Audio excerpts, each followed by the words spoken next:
3 years. That was how long Megan O'Brien had moved through Sacred Heart's ICU without leaving a single ripple. 3 years of arriving 15 minutes early, checking her equipment twice, charting in blue ink with precise handwriting, and disappearing into the background the moment her shift ended. The fluorescent lights hummed their constant frequency above her head as she moved from bed 3 to bed 5, checking the cardiac monitor's rhythm, verifying the flow rate, adjusting the bear hugger warming blanket around an elderly patient's shoulders. Her hands moved with the quiet efficiency of someone who had done this 10,000 times before. Not efficiently. Perfectly. There was a difference. She'd chosen this hospital deliberately. Sacred Heart in Norfolk was large enough to absorb one quiet nurse into its machinery, small enough that she could still know every corner of the ICU, every supply closet, every exit route. The elevator doors on the west wing opened and closed with a pneumatic hiss, and Megan's shoulders tightened. She'd been standing at the nursing station, reviewing the morning labs, when the sound caught her. Her hand stilled on the keyboard. Her jaw clenched. Just an elevator. Just air pressure equalizing. She breathed through her nose and forced her fingers to move again. The tremor didn't show. The scrubs she wore were standard blue, her dark hair twisted into the same tight bun she'd worn for 3 years, not tight enough to draw attention, but pulled back enough to show her jawline, which bore a thin white scar that ran from her ear to her chin. A patient had asked about it once, months ago. She'd said it was a childhood accident and changed the subject to blood pressure readings. This was the skill she perfected, the polite deflection, the neutral smile that discouraged follow-up questions, the way of being present in a room without actually being there. Invisible. Safe. Her locker on the 3rd floor was behind a door marked staff only in an alcove that most of the day shift never visited. She'd chosen it for exactly that reason. Inside, stacked neatly on the top shelf, were a change of clothes, a thermos she rarely filled, and a small bottle of ibuprofen.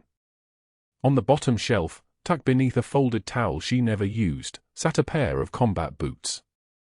They were tan leather, scuffed and weathered, the soles worn thin at the heel. The laces were knotted because she'd never replaced them. The left boot had a small tear near the toe box that she could feel when she ran her thumb along it. She touched them every shift before work, never quite knowing why she kept them, only knowing that putting them in a dumpster somewhere, truly letting go, felt like a betrayal of something she couldn't name. Pain was information. That's what they'd taught her. The phantom ache in her chest when she saw those boots meant something was still alive in there, some part of her that hadn't agreed to the quiet. The morning shift began like all the others. At 0700 sharp, the attending round started, and Dr. Marcus Sterling swept into the ICU trailing a cluster of residents like a general surveying conquered territory. He wore a white coat monogrammed with his initials in script, MS, visible beneath the stethoscope draped around his neck. Everything about Sterling was deliberate, calculated, designed to announce his position. His watch was a Rolex Submariner, the kind that cost what Megan made in 4 months. His shoes were Italian leather, shined to a mirror finish. When he spoke as if his words were being recorded for posterity. Morning rounds, he announced to no one in particular, because he required no acknowledgement. His residents snapped to attention, pens poised over patient charts.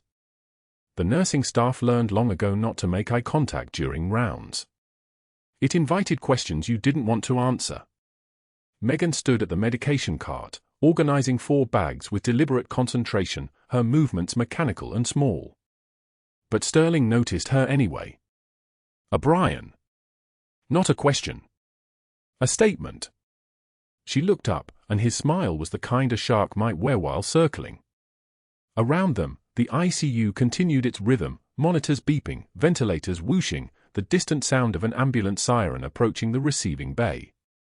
She felt that siren in her sternum, a tightness that made breathing harder, but she locked it down. I've been meaning to talk to you about the new trauma protocol. She waited. That was always the safest response. Never volunteer information.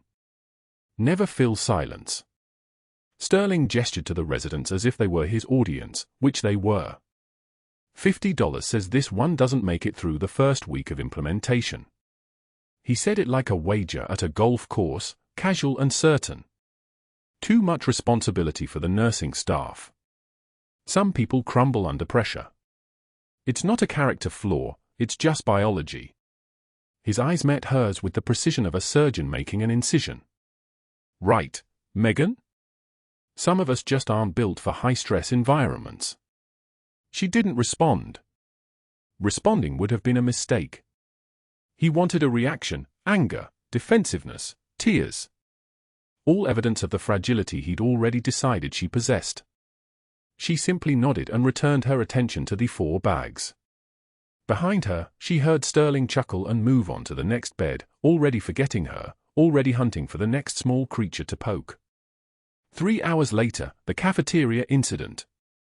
Megan was standing in line with her lunch tray, a turkey sandwich, a container of applesauce, a bottle of water, when Sterling walked past, his own tray loaded with the kind of food that suggested he never worried about cholesterol or moderation. He was talking to one of the surgical attending physicians, laughing about something, and as he passed behind Megan, his elbow swung out with the kind of precision that suggested accident but required intention. Her tray clattered to the floor. Not tipped. Fell completely. The applesauce splattered across 3 feet of linoleum in a rust-colored arc. The water bottle rolled under a table. Pieces of the plate scattered like shrapnel. Sterling didn't stop. He didn't apologize. He didn't even look down. He just kept walking, already returning his attention to his conversation, already dismissing the moment, already making it clear that this was beneath his notice. A nurse, a drop tray, a small embarrassment, these things happened in the ecosystem of a hospital. They weren't worth acknowledging. Megan stood there for exactly 3 seconds. Around her, other cafeteria staff began moving toward the mess with mops and cleaning solution. Nobody made eye contact with her. Nobody said anything. This was how small humiliations worked in hierarchical spaces. They dissolved quickly, leaving only the residue of shame behind. She bent down and began gathering the larger pieces of plate herself, her movement steady, her breathing controlled. But that wasn't the worst part. 2 hours later, back in the ICU, Sterling threw a patient chart at her feet during evening rounds. He did it in front of the entire surgical team, 12 people standing near the nurse's station, watching, waiting to see how she'd react. The chart fell open, pages scattering. His voice was pleasant, almost cheerful. "Pick that up, sweetheart. And while you're down there, review the imaging on bed 7. I want a fresh set of vitals." Megan straightened, walked over to where the chart lay, and knelt to gather the scattered pages. She could feel the weight of 12 sets of eyes on her. This was stage 1, social humiliation, designed to establish dominance through public degradation. Sterling was mapping the hierarchy, making sure everyone in the room understood that she occupied a certain position in it. She collected the last page and stood up slowly, the chart organized in her hands, her face absolutely blank. And then she took one measured breath. One single breath. It was the kind of breath a person takes before jumping, or before speaking a truth that would change everything. When she opened her mouth, her voice was different. Lower. Steady as a surgical laser. Every person in that room heard it land. 12 years in the Navy. 3 tours in Kandahar and Helmand Province. I've carried wounded men twice your weight through minefield corridors under active fire, Doctor. I've held organs inside bodies with my bare hands. This, she lifted the chart slightly, is nothing. The silence that followed was so thick you could operate in it. Sterling's face flushed a deep red. His residents stared at their shoes. The attending physician who'd been standing next to him took a small step backward, suddenly very interested in the monitors behind him. Nobody moved. Nobody breathed. Megan didn't wait for a response. She didn't watch his face. She simply walked to bed 7, opened the chart with methodical precision, and began reviewing the imaging while the room slowly, painfully, returned to its normal operations. Sterling retreated to his office. The rounds continued with a strange, muted quality, as if everyone had heard something they weren't supposed to, as if the room's acoustic properties had fundamentally changed. But nobody asked her any questions. And she didn't explain herself. That evening, after her shift, Megan went to her locker. She opened it carefully, checking first to make sure the floor was empty. The boots were still there, still waiting, still holding the memory of the person she'd been before she decided to become invisible. She didn't take them out. She simply looked at them for a moment, her fingers hovering over the worn leather, and then she closed the door again. On her drive home, an ambulance passed her on the expressway, siren screaming. Megan's hands gripped the steering wheel so hard her knuckles went white. Her breath came in short, controlled pulls. The siren faded as the ambulance pulled ahead, but the sound stayed with her, lodged in her chest like shrapnel that would never extract. When she got home, her 7-year-old daughter, Emma, was waiting with her grandmother, coloring at the kitchen table. The girl looked up with the kind of smile that said she'd had a good day, that she didn't know her mother had just revealed something to 12 people that was supposed to stay buried. Megan kissed her hair and made dinner and put her to bed, and nobody ever mentioned what had happened in that ICU corridor. But the boot stayed in her locker, and the sirens kept finding her in the dark. Sterling gathered the surgical team in the conference room for his announcement about the new trauma protocol. 30 staff members packed around the mahogany table, residents, nurses, attending physicians, the whole hierarchy compressed into one room that suddenly felt too small. Morning light cut through the windows in pale strips. He stood at the head of the table in a $3,000 suit, the kind that whispered money without shouting it, and his voice dropped into that register he used when he wanted everyone listening. "This system requires backbone," he said, spreading his hands like a conductor before an orchestra. "Real decision-making. Not consensus. Not committee work. Not," he paused, letting his eye sweep the room until they found Megan in the back corner, standing because all the chairs were taken, not sentiment. He smiled. "I'll bet $50 our friend Megan here doesn't last a week under real pressure. She's got that look. You know the one. Soft." Laughter rippled through the room like a wave. Someone coughed it into their fist. Sterling's smile widened, satisfied, the way a man smiles when he's just won something without having to fight for it. Megan took one measured breath. Felt heat climb her neck in a flush she'd learned 20 years ago to suppress. Said nothing. This was the game. He was testing her response, watching to see if she'd crack or cry or defend herself. Each of those reactions was a loss. She'd learned on her second deployment that silence was armor. Silence was power. Silence made men like Sterling uncomfortable in ways they couldn't articulate, which meant they'd escalate trying to find something that would make her break. She had 3.5 hours before her lunch break. That afternoon in the cafeteria, Sterling walked directly past her table where she sat with a cup of black coffee and a salad, her daughter's photograph propped against the salt shaker, Emma at age 7, gap-toothed smile, gap-toothed hope. His elbow caught Megan's tray with the kind of precision that wasn't accidental. Nobody's elbow moved like that by mistake. The coffee went airborne, the salad scattered across the table and floor in an explosion of lettuce and ranch dressing, and the photograph landed in the splash zone, its corner darkening as coffee soaked the edge. Sterling kept walking without a backward glance while conversations died around her like lights switching off one by one. Megan knelt on the tile floor. The cafeteria staff would have cleaned it, that was their job, but it was her spill, her mess, her photograph. She wiped it carefully with napkins that turned translucent from the moisture. Emma's face emerged wet but intact. And then the sound hit her, that distant noise like helicopter rotors that wasn't actually there, just her nervous system remembering Kandahar and school buildings and extraction zones. The hand holding the photograph trembled. Just trembled. She caught the tear with her thumb before anyone could see, pressed her palm against her eye socket and counted 5 tactical breaths the way the VA therapist had taught her, and by the time she stood, the mask was back in place. The next morning Sterling threw a patient chart at her feet in the ICU hallway. 3 nurses and 2 residents were within earshot. He'd timed it that way, choreographed the humiliation with the precision of someone who'd spent 15 years perfecting the mechanics of public degradation. "Pick that up, sweetheart," he said, his voice carved from ice and venom. "Filing is more your speed than critical care. The chart landed 3 feet in front of her, its pages spreading like a broken wing. Megan bent, retrieved it slowly, rose with the same deliberate control.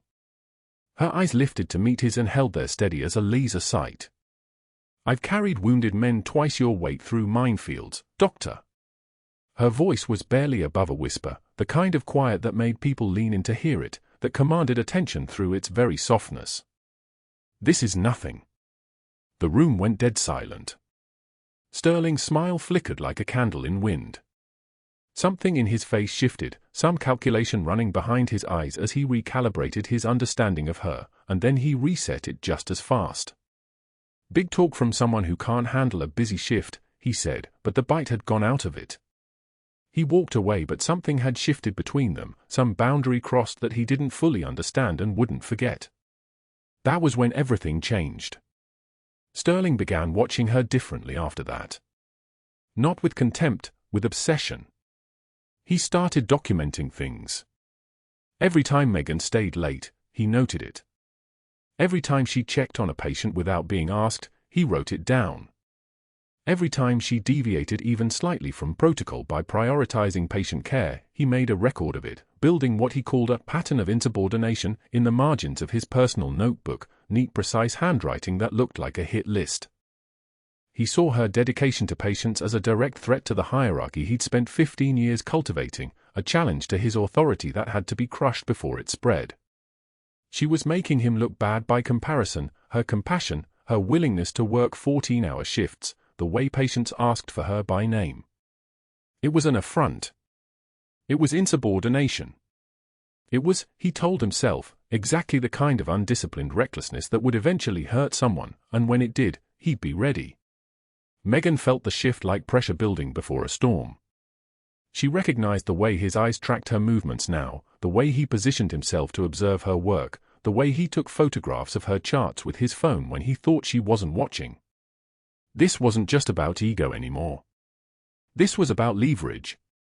This was about building a case. The Navy SEAL arrived at 1900 hours on a medevac from Kandahar, chest wrapped in blood-soaked bandages, the helicopter rotors shaking the windows as it settled on the pad. Megan was rotating out when the trauma alarm sounded through the intercom, and her entire body went rigid.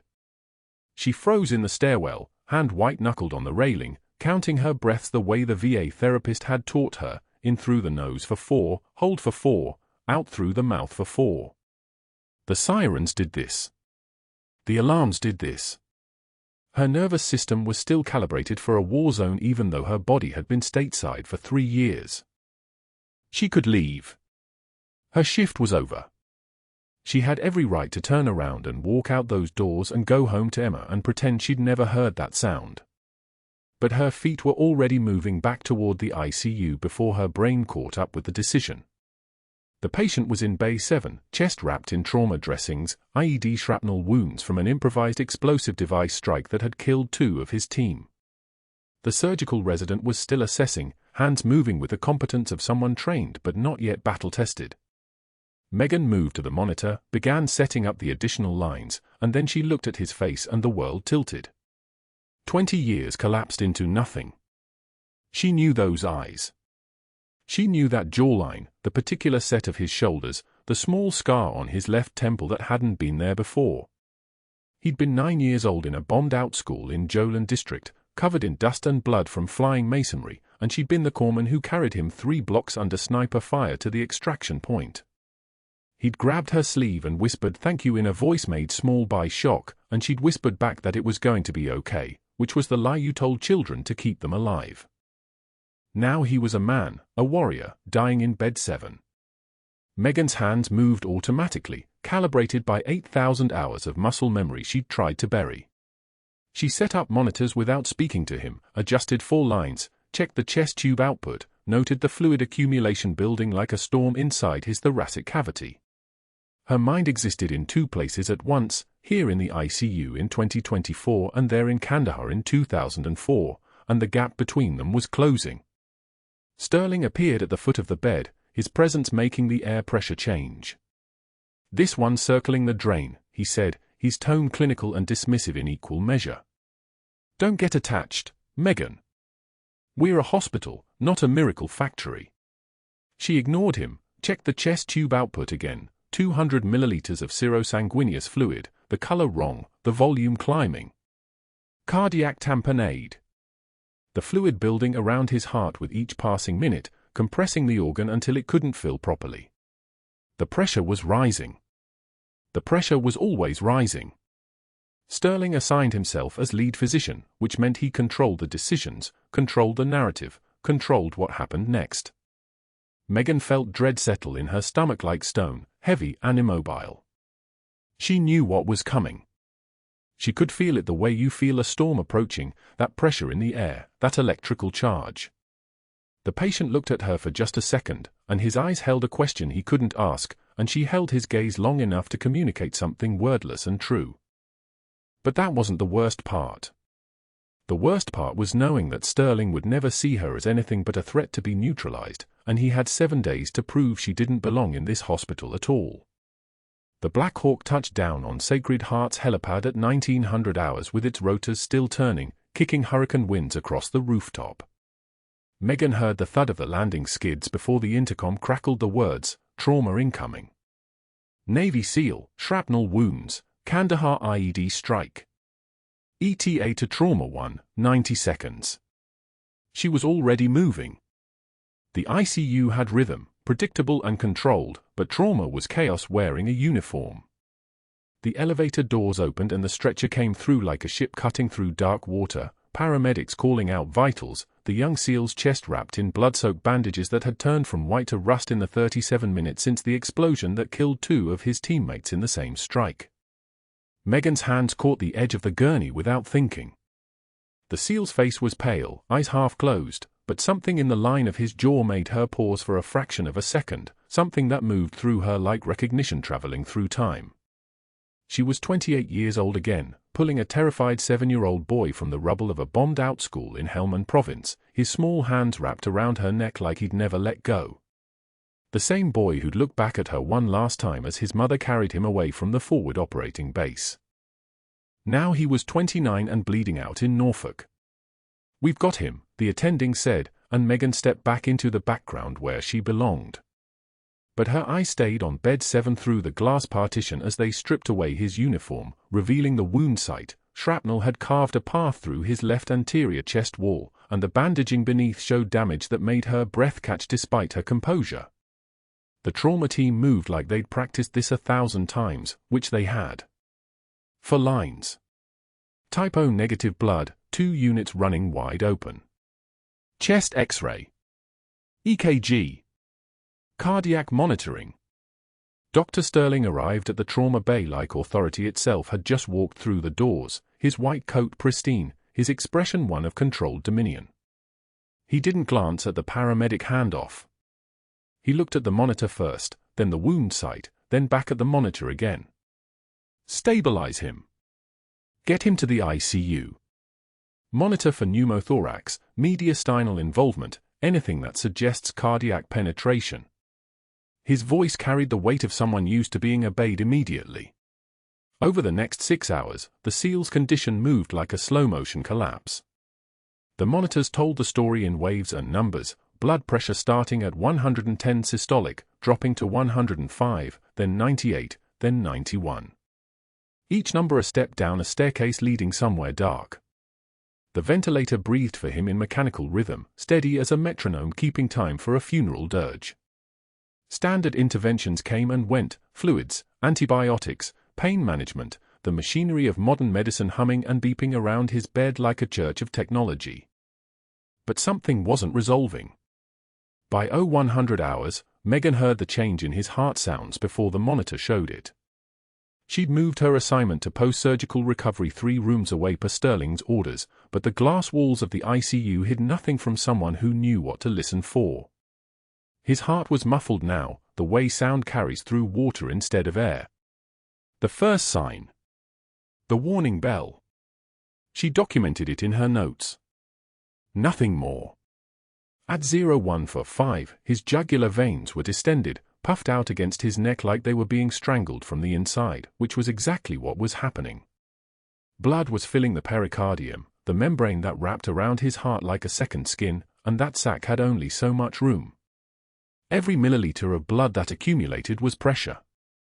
Every milliliter of pressure was the heart's beating becoming less efficient, less effective, less sustainable. Megan approached Dr. Sterling in the physician station, holding the monitor printout and the clinical signs like evidence of a crime someone was about to commit. His pericardial sounds are muffled, she said. Jugular distension. Beck's triad. Sterling looked at her the way someone looks at a mailbox that started speaking. Your post-surgical recovery, Megan. Bed 7 is not your assignment. Cardiac tamponade, she said. Her voice was steady as a surgical laser. He needs pericardiocentesis. Tonight.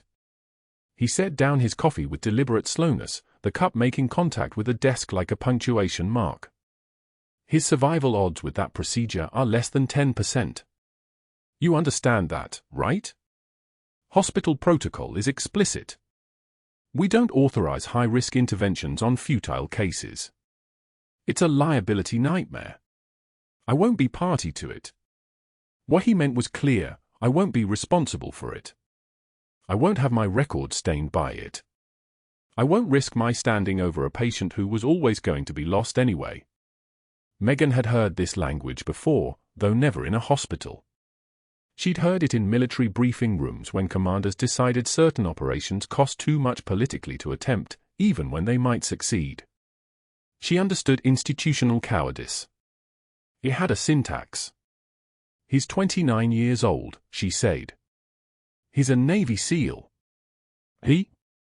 I'm calling in consultation, Sterling said, cutting her off. Multiple physicians. We'll document that this decision is supported by more than one expert opinion. He reached for his phone like he was declaring war. That way, if this goes sideways, we have institutional coverage. By 0200 hours, 6 other physicians had gathered around Bed 7 like judges assembling for a tribunal. Megan watched from the post-surgical station as Sterling walked them through the case, presenting it like a problem with only one solution, which was to accept the patient's death as inevitable and move toward comfort care. The first physician reviewed the monitor data and shook his head. The second examined the wound site and concurred. The third simply agreed without even looking closely, already committed to the consensus before he'd arrived. 7 doctors total. A consensus so unified it had the weight of scripture. Sterling made a deliberate show of documenting their decision, his pen scratching across the chart with audible strokes, each letter a statement of finality. When he finished, he closed the chart with the sound of a door slamming. We'll keep him comfortable, he announced, his voice carrying through the ICU with the satisfaction of someone who'd just removed a problem by deciding it was unsolvable. All aggressive interventions are discontinued. Comfort measures only. Megan stepped forward before she could stop herself. He's 29 years old, she said again, but this time the words carried something different, not a request, but a statement of fact that refused to be erased. He's a Navy SEAL. Survived Kandahar. You're going to let him die in Norfolk because the math is inconvenient. The temperature in the ICU seemed to drop 5 degrees. Sterling moved closer to her, his voice dropping to the register he used when he wanted to deliver a threat while maintaining plausible deniability. I'm going to follow protocol, Megan. Something you've demonstrated an inability to understand. In fact, effective immediately, I'm removing you from this case. Go home. That's an order. His eyes held something that looked like satisfaction. You're reassigned to the 4th floor. Consider this a counseling note in your personnel file. The charge nurse was watching. 3 other staff members pretended not to be listening while absolutely listening. The message was being sent in real time. This is what happens when you challenge the hierarchy. Megan gathered her tablet and moved to the post-surgical station, her movements precise, her composure intact, her jaw working once in that way that meant she was running calculus behind her eyes. She began charting on her assigned patient, a 56-year-old woman recovering from a gallbladder removal, but every sense she possessed remained trained on Bed 7 like a satellite dish locked onto a signal from space. The monitors told the story without her having to watch them. BP falling. Heart rate climbing. The SEAL's body mounting a fight against physics, against time, against the medical system's decision that he wasn't worth saving. At 0220, his oxygen saturation began dropping. The machine alarmed softly, not yet a scream, but a warning. One of the nurses moved to increase the oxygen delivery. Sterling didn't stop her. There was no contradiction in offering comfort, there was only contradiction in attempting a cure. By 0245, his blood pressure had dropped to 68/42. The heart, squeezed by the accumulating blood in the pericardium, was losing its ability to pump blood forward. His extremities would be getting cold. His brain would be sensing the change, triggering the autonomic nervous system to compensate by tightening blood vessels, which would only increase the pressure on an already strangled heart. It was a cascade. A downward spiral. Megan could hear it in the rhythm of the monitor. Could feel it in the way the machines around his bed had shifted from supporting him to simply documenting his decline. But that wasn't the worst part. The worst part was knowing that in approximately 4 hours, maybe 5 if his body was as strong as his will seem to be, his heart would stop. It would stop because 7 doctors with medical degrees had decided his life was too statistically unlikely to be worth the attempt to save it. It would stop because protocol and liability and institutional self-preservation mattered more than the fact that he'd already survived things that should have killed him twice over. And she would be 3 rooms away, charting vitals on a woman whose gallbladder had already been successfully removed, watching it happen through glass. At 0300 hours the flatline alarm shrieked through the ICU like a siren descending into hell. Megan heard it from bed 4, where she was monitoring a post-op gallbladder removal, and her body knew before her mind caught up. She moved toward bed 7 without deciding to move, her feet already carrying her, her hands already knowing what they would need to do. 7 doctors converged on the bedside. 7. Not 1 or 2, 7 physicians in various states of wakefulness, drawn by the monitor's scream and the code being called overhead. Sterling was among them, immaculate despite the hour, his hair perfectly arranged as if he'd prepared for this moment. He reached the monitor first and studied the screen with the clinical detachment of a man diagnosing a problem he'd already decided wasn't worth solving. He checked his watch. 0302. The movement was deliberate, theatrical. Megan watched from the glass partition as he turned to the assembled doctors with the bearing of someone about to render judgment from on high. Time of death. Sterling's voice carried the weight of institutional authority, each word a gavel strike. Protocol dictates we terminate resuscitation efforts on futile cases. Patient presents with less than 10% survival odds. Shrapnel wounds, cardiac tamponade, severe shock. The mathematics are clear. One of the other doctors, Reeves, the pulmonologist, glanced at the monitor. Should we attempt? No. Sterling cut him off. His tone made it clear the conversation was over before it began. The decision has been made. We proceed with comfort care only. They turned away as one unit. 7 doctors. 7 dark blue shadows moving in synchronized retreat, their white coats swinging like closing curtains. Sterling led them, his posture perfect, his decision absolute. The SEAL in bed 7 was already forgotten, a file number destined to become a mortality statistic, a resource better allocated to cases with probability instead of hope. Megan grabbed the pericardiocentesis kit before anyone could stop her. Before she could think. Before the 3 years of careful invisibility could translate into hesitation. Nurse O'Brien, stand down. That's an order. Sterling's voice came from the doorway, sharp as breaking glass. She didn't respond.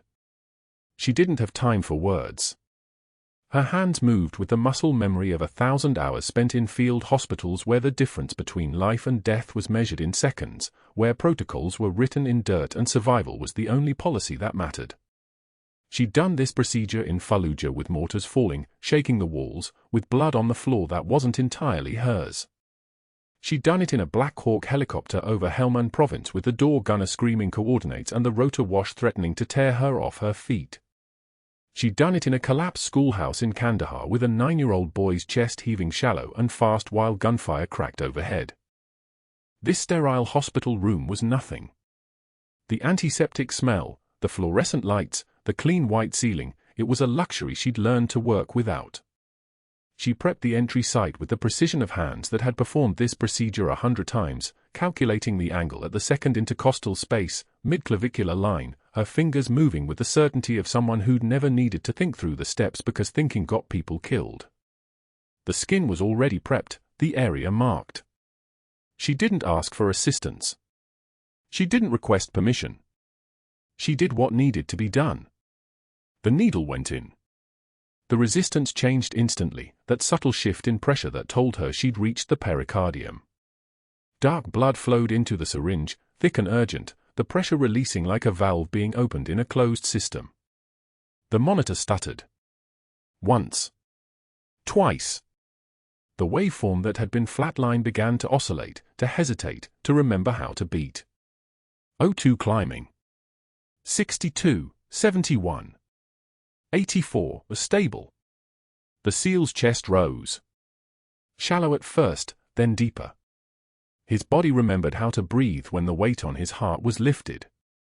Megan withdrew the needle with the controlled motion of someone who'd done this 1,000 times and straightened up to find Sterling's face the color of a ripe plum and 6 other doctors standing motionless, their mouths open in the synchronized silence of men watching the impossible happen. "You just ended your career," Sterling said quietly. The words had the texture of something he'd been waiting years to say, the satisfaction of a threat finally being delivered. Megan didn't look at him. She didn't need to. She was already moving on to the next critical intervention, her hands already reaching for the trauma shears, her mind already 3 steps ahead of her body. But somewhere in the background of that clinical focus, she understood that he was right. That she'd just chosen which life she was going to lose. By 0600 hours, Sterling had called the hospital board president at home, pulling him away from whatever sleep a man in that position was allowed to have. By 0800, an external investigator was reviewing security footage frame by frame, documenting every second of the procedure that Megan had performed without physician authorization, the violation written in binary on a hard drive somewhere in administration. By 0900, Sterling had begun his network activation, a phone call to her previous employers, references that now seemed to contradict each other, employment gaps that didn't align, timestamps that were off by years. The investigator found the inconsistencies almost immediately. A nurse couldn't have been at Sacred Heart for 3 years if she'd been somewhere else for 2.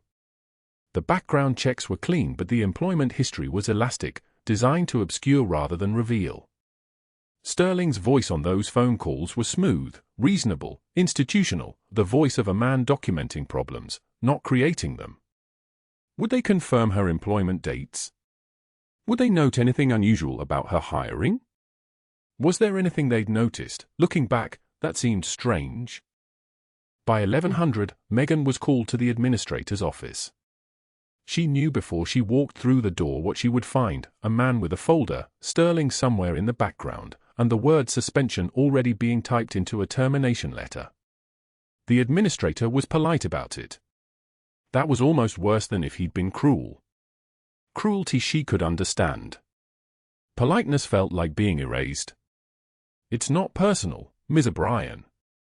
You performed a critical medical procedure without physician authorization. Hospital protocol is clear. You're suspended pending termination pending the outcome of this investigation. Your badge will be deactivated as of noon today. Security will escort you from the premises." She heard the words. She nodded at the appropriate moments. She signed the papers they placed in front of her because refusal would have changed nothing except the manner of her departure. She went to her locker. The other nurses gave her space, that particular silence that descends when collective discomfort needs somewhere to live. She cleared out her personal items, a jacket, a thermos, a stack of old charting notes she'd kept for no reason she could articulate. Her fingers hesitated on the shelf where the combat boots sat, worn leather the color of desert sand, the soles pairing the ghost of 1,000 miles walked through places she'd promised herself she'd left behind. She couldn't touch them. Not yet. They weren't hers to reclaim. She drove home in silence. The radio off. The windows up despite the humid Norfolk heat. Her hand steady on the steering wheel, her jaw clenched tight enough to ache, her vision sharp and clear the way it got when her body was preparing for something worse than what had already happened. Her 7-year-old daughter was waiting, as she always was, watching cartoons on the couch, her small form curled into the corner with a blanket she'd had since she was born.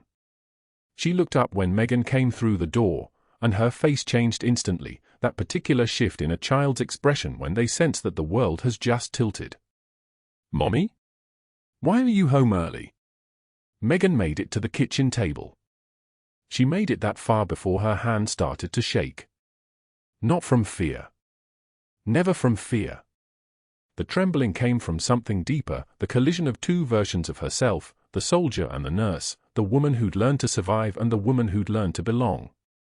She pressed her palms flat against the table, trying to hold the weight of it all down, but the tears came anyway, falling without permission, burning her face in the way that tears always do when they're made of more than sadness. Her daughter found her there. Small hands on her shoulders, the weight of them barely registering except that it did register, it registered completely, it registered like a punch to the sternum. "Are we going to be okay?" the child asked in a voice so small and so certain that everything terrible was somehow her mother's responsibility to fix. Megan sat in her car in the Sacred Heart parking lot at 1647, hands gripped on the steering wheel so tightly her knuckles had gone white. The hospital rose up before her like a monument to a life she'd just lost. Through the third-floor ICU windows, she could see the conference room where they were finalizing her termination. Board members around a mahogany table. A folder with her name on it. Sterling probably wearing that satisfied expression he reserved for victories, the kind of smile that made the air feel thinner. She couldn't make herself turn the key. The parking lot stretched around her, half empty at this hour, and the October rain hammered the windshield in uneven bursts. In the back seat lay a cardboard box holding 3 years of work, her badge, her name badges, a coffee mug from the fundraiser. 7 years old had asked if they were moving again. Megan had lied and said yes, just a new house, just a new job, just starting over like they always did. The ICU windows glowed against the darkening sky. Bed 7. Where the SEAL lay motionless, machines breathing for him because she wasn't there anymore. Because she'd saved him and they'd fired her for it. That was when she saw movement. A hand. Rising. Falling. Once. Twice. Megan's breath caught. The hand kept moving, deliberate, as if someone was pushing back against gravity itself. She got out of the car without closing the door, walked toward the building, her eyes locked on that third-floor window. The figure in bed 7 shifted. Turned his head. The monitors visible from the parking lot went bright with activity, green tracings climbing, numbers stabilizing. His eyes opened. Even from 5 stories down, even through rain-streaked glass, she felt it. The moment his gaze found hers. Not searching. Finding. Like a hunter recognizing the signal flare of his own kind. He mouthed one word. Reaper. Everything inside Megan stopped moving. That call sign hadn't been spoken aloud in 20 years. Reaper. Not her first name, not her last name. The name carved into the stock of her M4 at FOB Shank in 2003. The name whispered in Kandahar when men who didn't know her real identity thanked her. The name she'd buried so deep she'd convinced herself it had fossilized, turned to mineral, become part of the mountain. The SEAL's hand rose again. Pointed directly at her.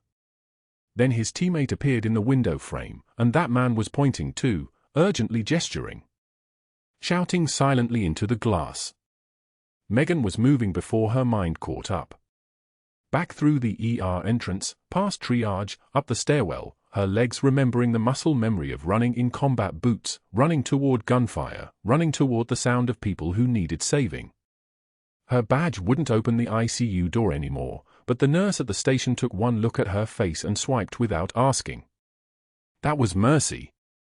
That was recognition. The SEAL's eyes tracked her. Breath shallow but steady. The heart monitor showed a sinus rhythm holding strong. She'd done that. Her hands. For hours ago in the dark. "I'm Petty Officer Marcos," his teammate said quietly, and that was when she realized. Not just a patient. One of hers. One of the ones she'd pulled out of Kandahar 20 years ago when the school collapsed and the dust came down like judgment and children screamed in the dark. She'd carried 7. He'd been the smallest. Terrified. His name had been something unpronounceable and she'd called him something else instead because sometimes that was mercy. Footsteps. A nurse from the ICU, Stephanie, she'd known for 2 years, approached with a folder in trembling hands. "Megan," she said. "There's something you need to see." Her voice was barely steady. Inside the folder, a military discharge document. Certification records. Decorations listed in official Navy formatting. 3 bronze stars. Megan blinked. Then below them, shining on the page like something impossible, a silver star. Her silver star. For Kandahar. For the school. For pulling 7 children out of the rubble with no backup and no way home except forward. The SEAL squeezed her hand. The commander was already walking through the ICU doors, dress blues with ribbons across his chest, rank insignia that caught the fluorescent lights like they were made of iron. He moved with the terrifying fluid precision of someone who'd spent 40 years reducing complexity to command. He looked at Megan with eyes that saw everything, the suspensions, the isolation, the years of hiding. "Senior Chief Petty Officer O'Brien," he said. Not a question. A statement. A name she'd abandoned. Bronze Star. Kandahar, 2003. He paused. The entire ICU had gone so quiet you could hear the ventilator hissing, the monitors beeping their steady rhythm. Bronze Star. Helmand Province, 2005. Bronze Star. Kandahar Province, 2008. Each medal was its own sentence. Each one a year of her life given to a profession she'd tried to forget.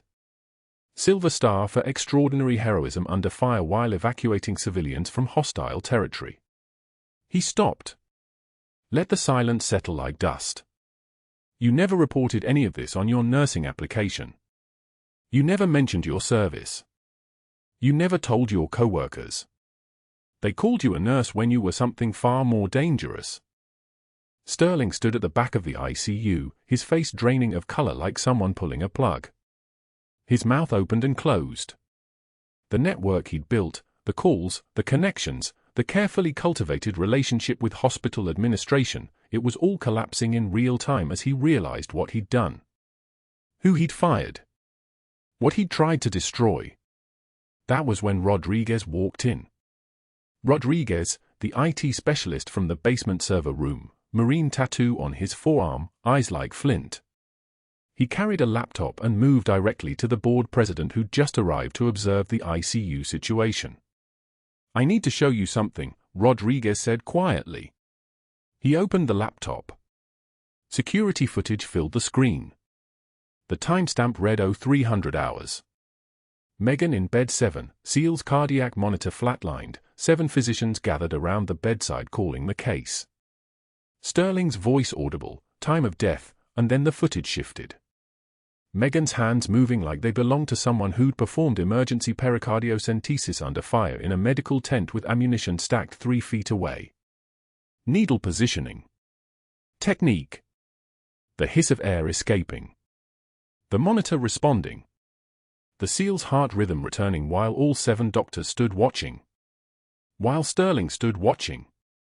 While he made the choice to let this man die. "Dr. Sterling requested I delete this footage," Rodriguez said. Requested it explicitly. Said it was a routine cleanup. I have his email. I have the timestamp. I have documentation that he accessed the server room at 0600 this morning and attempted deletion himself when I refused. The deletion failed because I'd already created a protected backup at 0400 when I realized what he was asking. Rodriguez closed the laptop gently. What he was asking is called evidence tampering. What he ordered is called patient abandonment. Both are grounds for investigation by the State Medical Board. The room didn't go silent. The room held its breath. Sterling's face had gone the color of old bone. His hands were shaking, not controlled tremors but the genuine shaking of a man watching everything he built reduced to ash. He opened his mouth. Closed it. The board president stood and walked out without speaking. 2 other administrators followed. Sterling was left standing alone under the fluorescent lights, and nobody was looking at him anymore. By the following morning, Sterling's medical license was under formal state investigation. By afternoon, security was escorting him out of Sacred Heart with a cardboard box. By the end of the week, his position was terminated for gross misconduct and intentional obstruction of a patient's emergency care. Meghan heard through hospital gossip that he was working at a strip mall off Military Highway now, selling supplemental insurance policies from a folding table, his monogrammed white coat replaced by a cheap tie and laminated rate sheets. That was karma. That was justice. That was what happened when you underestimated someone and lost. Meghan stood at the SEAL's bedside as the evening light softened to purple outside the ICU windows. His hand was stronger now, squeeze testing at around 40% strength. 2 weeks post-op and already his body was remembering how to fight. She'd retrieved the worn combat boots from her locker, the leather cracked, the soles worn thin from thousands of miles walked across desert and mountain and city streets. She placed them beside the chair where she sat now, where she would keep watch through every shift, through every recovery, through the long hard work of building a man back from the threshold. You never forgot, the SEAL said. His voice was rough from the breathing tube but steady. Present. Real. Never, Meghan said. Her daughter visited after school, bright and curious, looking at this man her mother had saved with something approaching wonder. Meghan sat between them, the warrior she'd been and the nurse she'd become, finally learning to hold both at the same time instead of keeping them separated like oil and water. The tremor in her hands had diminished. The nightmares came less frequently. She worked the ICU now with her head high, no longer invisible, no longer hiding behind a false civilian name and borrowed anonymity. The charge nurse asked about her silver star and Meghan actually answered, spoke the words out loud, claimed them. Sarah Chen asked about Kandahar and Meghan told the story, the school, the children, the rubble, the choice to move forward when forward seemed impossible. She was learning to be both people at once. The boot stayed in her locker, but the door stayed unlocked. You do not need a badge or a gun to be a warrior. Sometimes the most dangerous people are the ones who chose to save lives instead of taking them, who walked away from the uniform but never from the code. Heroes walk among us. Sometimes they're pushing hospital beds down corridors at night. Sometimes they're standing in parking lots in the rain, waiting for the right moment to act. If you've got a story about someone you underestimated, someone who turned out to be far more than you assumed, share it in the comments. Subscribe for more stories about people who've earned their quiet authority. Like this video. Watch the next segment.